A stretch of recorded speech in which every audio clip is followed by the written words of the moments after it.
or should we say going down, down, down.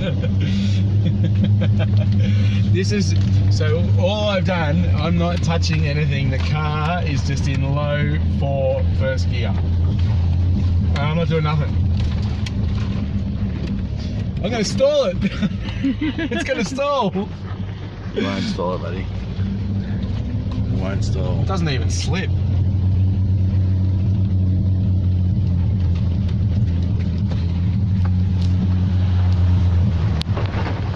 We'll just put it in low second because low first is a little bit too slow.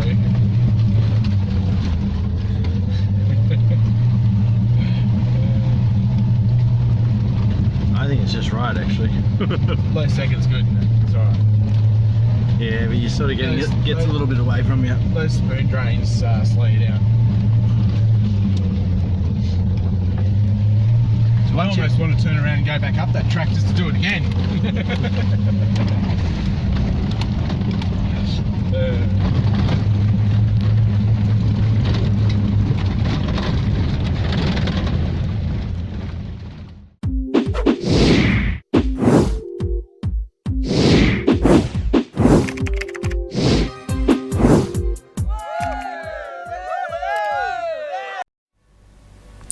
Okay, Truther Survivalist here. Welcome back to the channel, YouTube. And here we are today on a camping trip out to State Forest in the Australian Victorian countryside, and we're just going to show you a technique to make a emergency survival wood stove. Now that's the BFC there, the BFC Grouse, and he's going to be doing the demonstration. I'm behind the camera today, and what we start with is we just need a few bits of kindling. So we're going to cut down, we've got some firewood here, and we're going to cut down or split a few slivers of kindling, and that hatchet bounced off the tree, so he needs a bit of practice there, the BFC, but that's alright. We'll practice our tomahawk throwing or hatchet throwing from wherever part of the world you call the mini axe. So we're just cutting a bit of timber with the axe there. Going to split a few tiny slivers off that will make some really nice kindling. Now there's times when you might be bugging out, or you might have to leave in emergency, and you need to cook on a stove in the bush on a campfire, and you don't have any rocks that are available to put between, to set up as a base for the fry pan or the pot, and you haven't brought an actual metal stove base. This is a very good technique that it makes a very stable and consistently burning stove, and the flame, the heat from this stove, this emergency survival wood stove, is actually very, very even. So the basis of the stove is basically three sort of, thirds of a circle logs. So you got three pieces there that make up a full log. They don't have to be from the same log, and obviously the ends there are cut by a chainsaw. You can achieve a flat surface on the end of your logs from a handsaw if you didn't have cut logs like that, and you can also dig them into the ground there, the soil, to get the tops of them at a roughly even level. So then you can see there's a cavity between those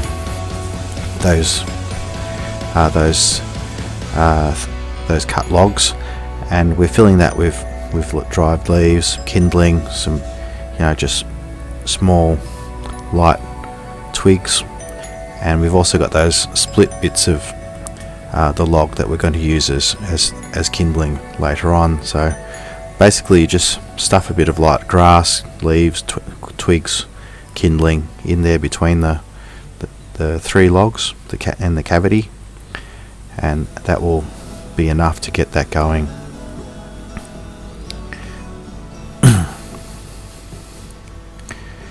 Now you can see we've also got a fire pit there, and we've got a tripod that we can cook off.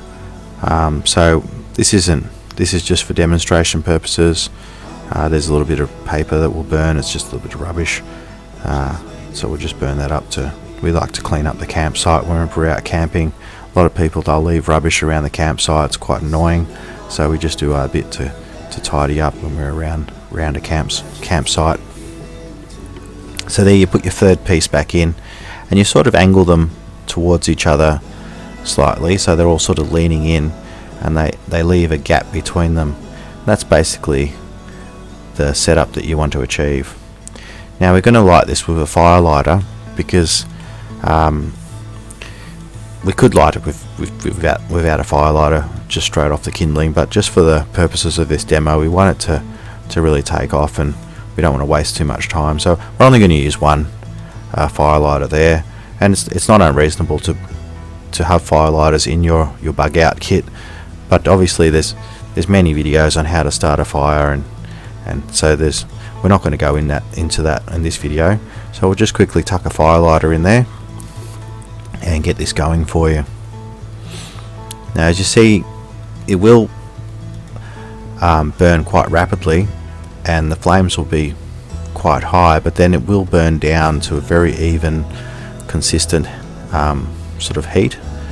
And the timber we're using here, because this is Australia, this is probably a type of eucalyptus, a type of gum, maybe yellow box or some sort of gum that's common in this area.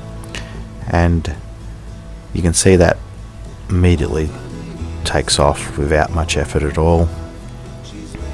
Now the BFC's there, he's tucking in a few slivers of that split kindling, and that's just going to help that really get going. You can tuck them in the top there, tuck them in wherever you can find a spot, and that's the point. Excuse me. That's the point to get a bit of a fuel load inside between those 3 logs. Now once that kindling burns out, you'll find that you won't need to add any more timber to this emergency survival wood stove. The sides, the vertical surfaces of those three logs will actually provide enough fuel for the stove to continue burning, and because those logs are substantial, they will still provide quite a stable solid surface, even though they are actually burning, so that they provide fuel and the structure for the stove at the same time. Now I know it does look a little bit unstable, but you'll see as we cook on it that we don't have any issue with stability or wanting to tip over or anything like that. The important thing is to have them angled together, so they're all leaning together, and dig them in a little bit into the soil so that they can't slide out from the base either. So as you can see, that's getting a nice burn. We've also got the other fire going there.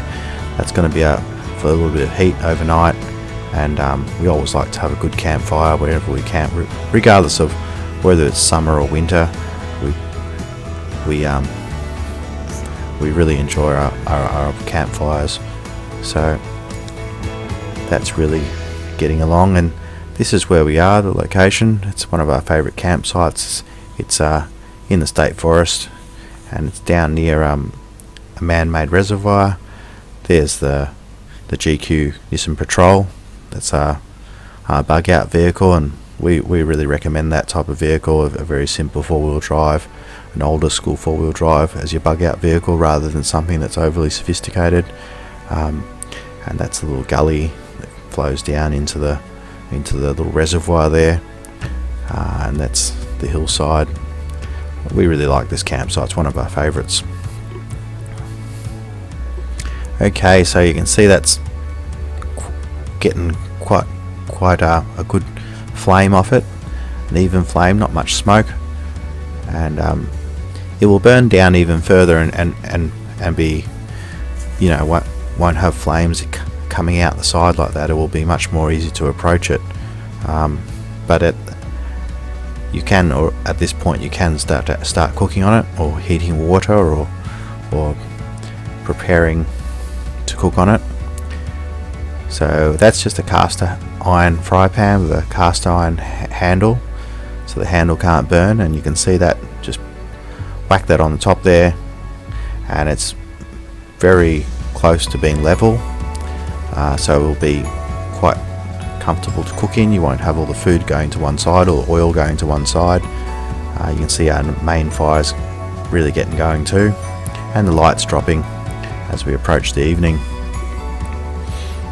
So now you can see that we got quite good coals between the 3 logs there, and the flames have settled down. There's not much smoke coming off that, and it's a very even heat. A heavy cast iron fry pan like that transfers the heat evenly through it, so even though there's parts of the log that are blocking the direct heat to the fry pan, you still get a very even heat into the fry pan. Now we're just going to, for demonstrations, we're going to use a bit of margarine there and cook up some crankskis, and you can see that, look at that, that margarine's melting nicely. In go the crankskis.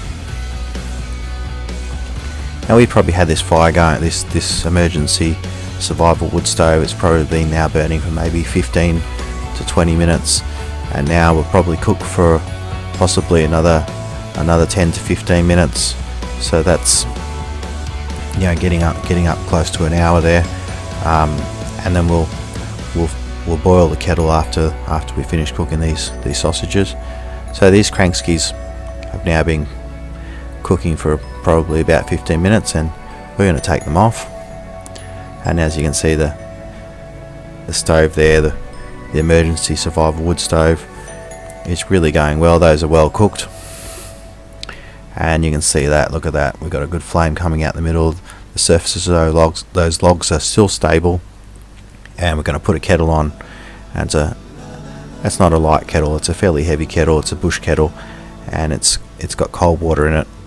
So we'll boil that kettle off just to show you that it can quickly boil a pot of water as well, and we'll have that kettle ready for a cup of coffee or a cup of tea later on.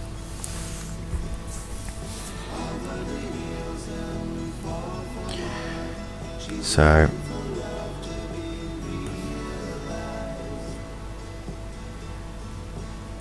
and here we go, you can see that the stove is still burning very nicely. The kettle is steadily boiling. It's not unstable, it's quite sitting there level, and we could still use this stove to cook another course for the meal. We'll probably be stable for maybe at least another 20 minutes to half an hour. So you can see that would be not a difficult thing to set up. You could even bring those timbers with you. You could cut those timbers with a bush saw or a hand saw. And there you see we've settled in. We've still got the emergency wood stove going there, and we've also thrown a big tree root, a big tree base onto the campfire to burn through the night. So if you like the content, please like, share and subscribe. Hit the like button. Leave any comments below.